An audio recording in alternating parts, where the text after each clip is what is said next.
මේ ඉරානය ඊශ්‍රායලය අතර ඇති වෙලා තියෙන ඒ වගේම ඇමරිකාව මැදිහත් වෙලා තියෙන මේ යුද්ධය වහාම නවත්තන්න වන්නර දිසානායි ඉකොන් PS 2027 උසස් පෙළ නව පන්ති ඇරඹුණා. සක්‍යා Nugegoda Kiribathgoda Gampaha Panadura.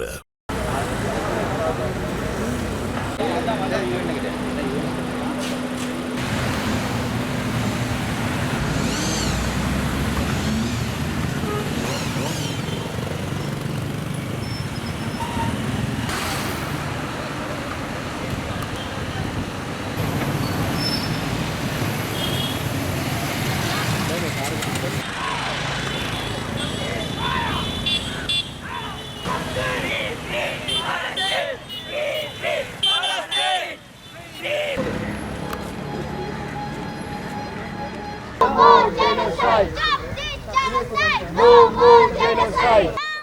Palestine! Free, free! Palestine! මේ ඉරානය ඊශ්‍රායලය අතර ඇති වෙලා තියෙන ඒ වගේම ඇමරිකාව මැදිහත් වෙලා තියෙන මේ යුද්ධය වහාම නවත්තන්න මේක උන්ගේ බලපුරුවන්කාරකම් පෙන්නන යුද්ධයක් විතරක් නෙමෙයි කිසිම සාධාරණ හේතුවක් නැතිව මේ යුද්ධයක් පටන් අරන් තියෙනවා ඔවුන්ගේ බල ඌමනාව වෙනුවෙන්. හැබැයි මේකෙන් ඒ රටවල් වල ජනතාව විතරක් නෙමෙයි මුළු ලෝකෙම ආර්ථික වශයෙන් ඔබ දන්නවා සමුද්‍ර සංධිය වහන්න දැන් ඉරාන පාර්ලිමේන්තුවේ තීරණය කළා තියෙනවා. නමුත් ඒක සාකච්ඡාවක් තියෙනවා. නමුත් මේකෙන් වෙන්නේ මේක හදිස්සියෙන් මෙහෙම වුණොත් මේ යුද්ධෙන් වෙන්නේ අපි වගේ රටවලටත් මේක බලපානවා. ඒකින්ද අපි මේ කියන්නේ අධිරාජ්‍යවාදී මේ බලවතුන්ට තමන්ගේ බල උමනාවන් වෙනුවෙන් මේ කරන සෙල්ලම මේ යුද්ධය නවත්තන්න මේවා ජීවිතවලින් වන්දි ගෙවන්න වෙන්නේ. ලෝකේ බොහෝ රටවල ජනතාවට මේක බලපානවා. ඒකින්ද වහම් මේ යුද්ධය නවත්තන්න. ඒ වගේම අපි ඉල්ලනවා දිගින් දිගටම අපේ යෝජනාව තියෙන්නේ ඊශ්‍රායලට පහර දෙන්නවත් පලස්තීනට පහර දෙන්නවත් නැත්නම් වෙන රටකට පහර දෙන්න යුද්ධ කරන්න කියන එක නෙමෙයි. අපේ ඉල්ලීම තියෙන්නේ ඊශ්‍රායලේ ජනතාවත් දැන් වන්දි ගෙවනවා. ඊශ්‍රායලේ ජනතාවට නිදහසේ ජීවත් වෙන්න දෙන්න. පලස්තීනයේ දශ ගණනාවක් වන්දි ගෙවනවා. ඒ ජනතාවට ජීවත් වෙන්න නිදහස් දෙන්න. මේ ධනපති පාලකයන් අධිරාජ්‍යවාදී ඌමනා මත මේ කරන යුද්ධ වහම නවත්තන්න.